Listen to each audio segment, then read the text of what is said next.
What's up folks? Long time no vlog. Punta ako ng Patol ngayon. Kailangan ko kasi magbenta para may pera. Ayan, nakarating na ako. Parang papasok lang sa school, no? Siyempre kailangan ko muna magbihis. Kasi magluluto ako ng patty tsaka fries. Malakas kasi ang amoy ng patty Baka madumayan din tong damit ko, puti pa man din. Kaya magsasando ako. Yan, nakita niyo ng katawan ko. Napaka-macho ko, diba? Nakita pa yung abs ko. 8 packs yan. Hindi masyadong kita Ay, nakita pala. Diba? Anong say mo? Eto na nga pala yung mga naluto na. Ayan yung burger. SBD tsaka mayonnaise nilalagay namin dyan. Ito yung niluluto. Patties tsaka fries. Mabenta kasi ito sa mga estudyante. Yung mga nasa elementary.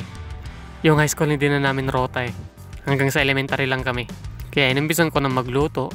Dapat 8:30 pupunta na kami ng school.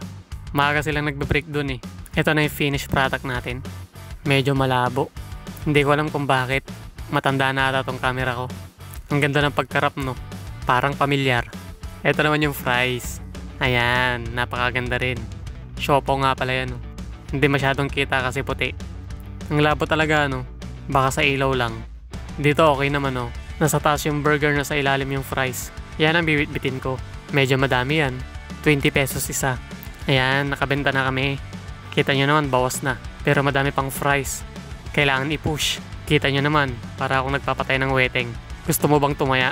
Ayun, napaubos din namin. Sold out. Ang sarap kasi ng tinda namin Binabalik-balikan.